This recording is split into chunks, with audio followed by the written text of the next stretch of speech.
Hello students. आज हम probability के कुछ क्वेश्चंस लेके आए हैं। तो इसमें फर्स्ट क्वेश्चन है आपका probability of A 0.8, probability of B 0.5 and probability of B after A 0.4। पूछा है आपसे what is the value of probability of A intersection B. इसमें आपको ए इंटरसेक्शन बी की वैल्यू निकालनी है। इसके लिए आपको क्या दे रखा है, इसको हम इस क्वेश्चन को सॉल्व करने के लिए जो गिवन है वो है आपके पास probability of A, probability of B and probability of B after A. तो जो आपने कंडीशनल प्रोबेबिलिटी का फॉर्मूला पढ़ा है, probability of B after A है P probability of A intersection B upon probability of A. तो आपको इसमें वैल्यू पुट करनी है और सिंप्लीफाई करना है। जैसे हम सिंप्लीफाई करेंगे P probability of A intersection B क्या आ जाएगा 0.32। नेक्स्ट क्वेश्चन है अपना प्रोबेबिलिटी ऑफ ए जो आपको दे रखा है 6/11, प्रोबेबिलिटी बी दे रखा है 5/11, ए यूनियन बी दे रखा है 7/11। पूछा आपसे probability of B after A. तो बी आफ्टर ए जब आपको निकालना होगा तो इसके लिए आपको क्या करना होगा, सबसे पहले हम probability of B after A का फॉर्मूला देखते हैं। ये आपको मिल रहा है A intersection B upon probability of A, but हमें ए इंटरसेक्शन बी नहीं देके ए यूनियन बी दे रखा है। तो हम ए इंटरसेक्शन बी को इस फॉर्मूले से निकाल लेंगे। जो आपके पास फॉर्मूला होता है probability of A union B is equals to probability of A plus probability of B minus probability of A intersection B. तो इस वाले फॉर्मूले से हम ए इंटरसेक्शन बी की वैल्यू निकाल लेंगे। तो जो ए इंटरसेक्शन बी की वैल्यू आएगी वो आपको मिलेगी 4/11। और ए इंटरसेक्शन बी की वैल्यू आ गई, प्रोबेबिलिटी ऑफ ए आपको गिवन है, डायरेक्ट हम पुट कर देंगे तो प्रोबेबिलिटी ऑफ बी आफ्टर ए आ जाएगा। नेक्स्ट क्वेश्चन, नेक्स्ट में आपको प्रोबेबिलिटी ऑफ ए दे रखा है, प्रोबेबिलिटी ऑफ बी दे रखा है, बी आफ्टर ए दे रखा है, ए यूनियन बी पूछा है।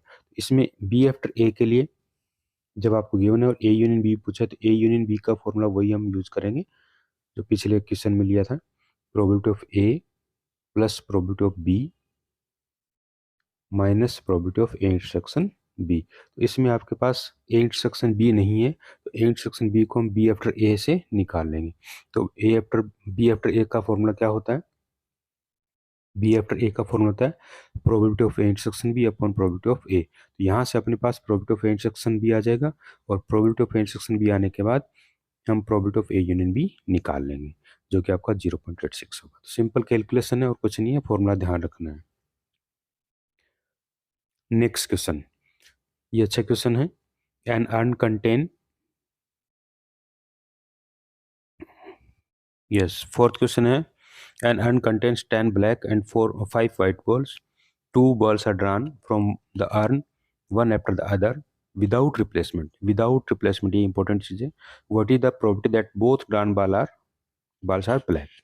दोनों बॉल जो आपको निकालनी है वो ब्लैक होनी चाहिए। तो यहाँ पे दो बॉल निकालिए तो हम दो इवेंट ले लेते हैं E and F. E event जो अपना फर्स्ट बॉल के लिए होगा और एफ जो अपना सेकंड बॉल के लिए होगा। तो यहाँ पे दोनों बॉल कौन सी चाहिए, ब्लैक बॉल चाहिए। तो जब ई इवेंट पहला बॉल है इसका मतलब ई इवेंट पहले हो चुका है तो एफ बाद में हो रहा है।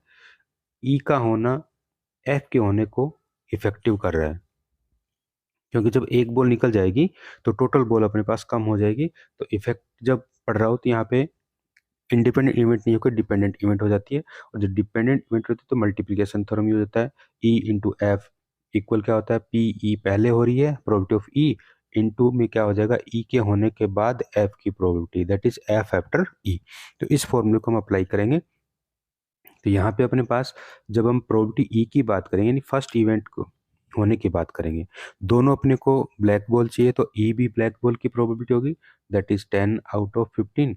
और एफ जो होगा वो भी ब्लैक बॉल है, लेकिन फर्स्ट जब आपका ई इवेंट हो चुका होगा उसके बाद एफ निकालना है। तो एफ आफ्टर ई क्या हो जाएगा, जब आपने एक ब्लैक बॉल निकाल ली तो टोटल अपने पास 14 बची और उन 14 में से ब्लैक कितनी बची, 9, क्योंकि 10 थी, 10 में से एक निकल चुकी है तो 9/14 हो जाएगा एफ आफ्टर ई। तो अब हम मल्टीप्लिकेशन थ्योरम को यूज करेंगे।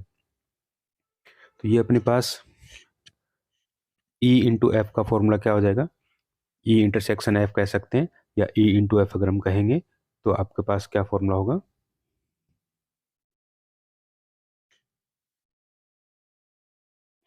कि ई इंटरसेक्शन एफ क्या होगा, P probability of E into probability of F after E. तो यहाँ पे प्रोबेबिलिटी ऑफ ई आया 10/15 और एफ आफ्टर ई है 9/14, दोनों का मल्टीप्लाई कर देंगे, मल्टीप्लाई करेंगे तो 3/7। तो ये आपका probability of E into F या ई इंटरसेक्शन एफ आ जाएगा। तो ये आज हम 4 क्वेश्चन के लिए आए थे। अब नेक्स्ट वीडियो में हम और क्वेश्चन लेके आएंगे। Thank you.